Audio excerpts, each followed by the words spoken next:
Hi friends, welcome to Sri Sai IT Hub. In this video, we are going to discuss C programming language. And in C programming language, we are going to discuss introduction and history of C language. Right, so first of all, what is C language? So C is a computer programming language. And what is the use of C language? So using C, we develop computer programs.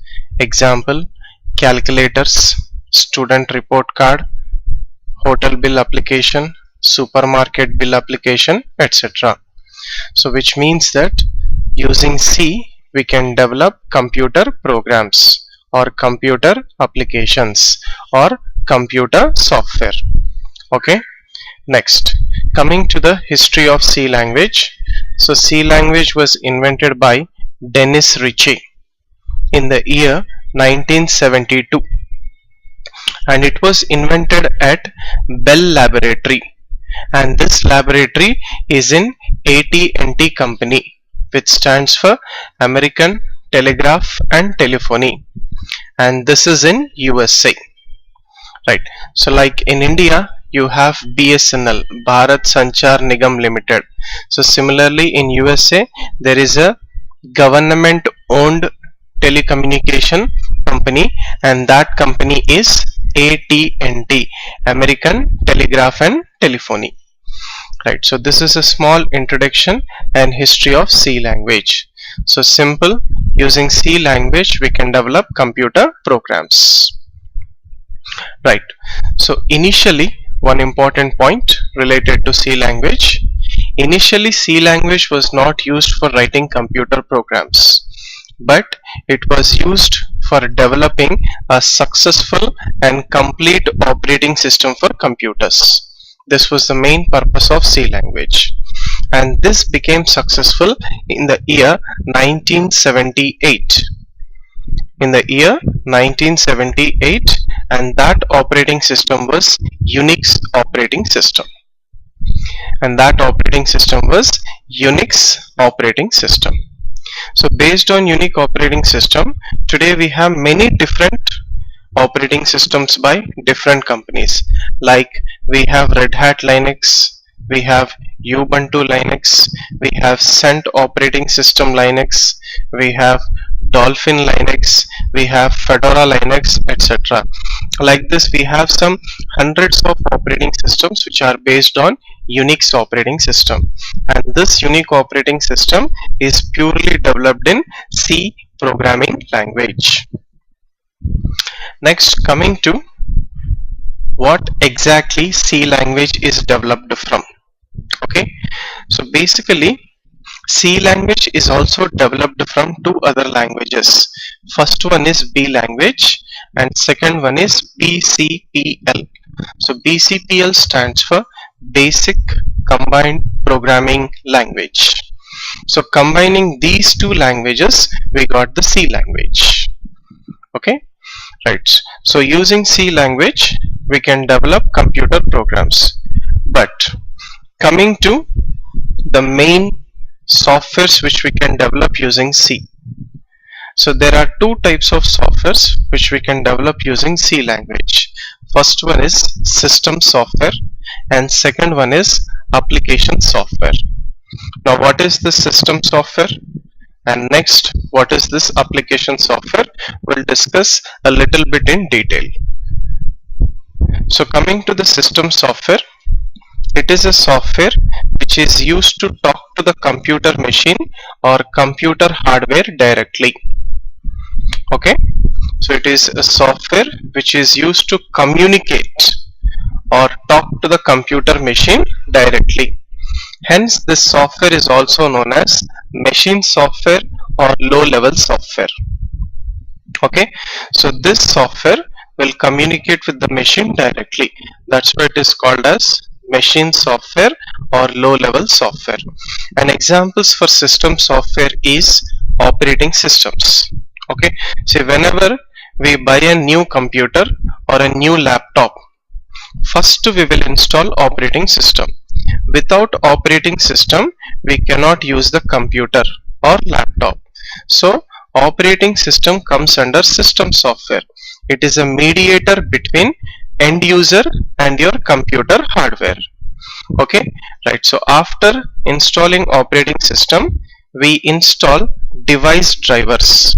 So we put the motherboard CD in our laptop DVD drive or in our computer DVD drive, and from there we'll install video drivers, audio drivers, Bluetooth drivers, Wi-Fi drivers, etc. So these drivers are also known as system software. So they make hardware to hardware communication. And another example for device drivers are pen drive drivers. Whenever you buy a new pen drive and put it to your computer, you plug into your computer or laptop, immediately you'll get a message on the you'll get a message right bottom of your taskbar saying that new pen drive is detected and installing software for it.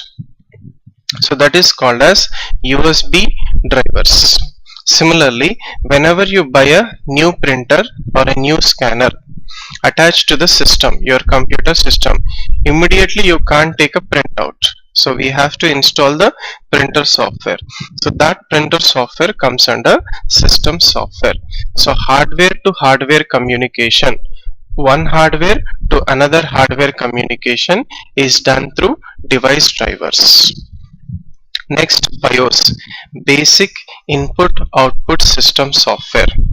So this software will give you information about the system hardware, and this BIOS we can see whenever you restart a computer, initially you'll be getting an option for BIOS settings. So from this BIOS settings we can enable or disable any hardware in your computer like pen drives, USB ports, etc. Next, embedded software. So embedded means single purpose electronic devices. Example, remotes, washing machines, refrigerators, microwave ovens, VCR, VCPs, etc. So these are also embedded system softwares. They come under system software. So if you want to make a communication or a talking directly to the machine, we have to go for system software, and that system software till today is developed using C language. Next, coming to the application software. So application software is a software which is used by end users of a computer. So basically, after installing the operating system, we will install other applications or other softwares like MS Office, browsers, Google Chrome, Mozilla Firefox, Opera, etc. So all these comes under application softwares. So these softwares are used by end users of a computer. Hence they are also known as end user software or high level software. Okay, end user software or high level software. And examples for these are office applications, browsers, calculators, media players, games, etc. So all these softwares are used by end users of a computer for different purposes.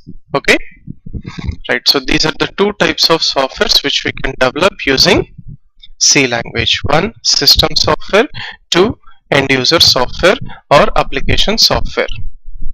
So using C we can develop low level applications, that is machine software or system software, and we can also develop high level applications, that is end user software or high level software. Hence C language is technically known as middle level language. So middle level language means we can develop both low level applications as well as high level applications. So that's why C language is known as middle level language. Right. Now coming to the evolution of C language. So how C language is changed from time to time. So C language started with Algol. So C language started with Algol. So Algol is the first language, okay?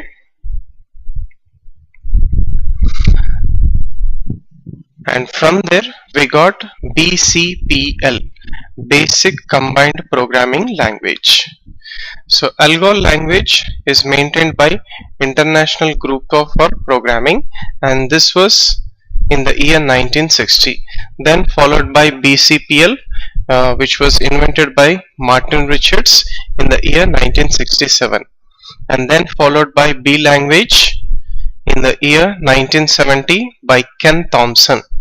And then combining B language and basic combined programming languages, we got traditional C by Dennis Ritchie in the year 1972. And this language was again standardized by Kernighan and Ritchie C in the year 1978, and then followed by ANSI C. So this C language was standardized for computer application development in the IT industry 1989, and this was all again standardized by ISO community in the year 1990. So it was called as ANSI ISO C. And finally, the Standardization Committee for C Programming has released C99 in the year 1999. So this is how the C language changed from time to time.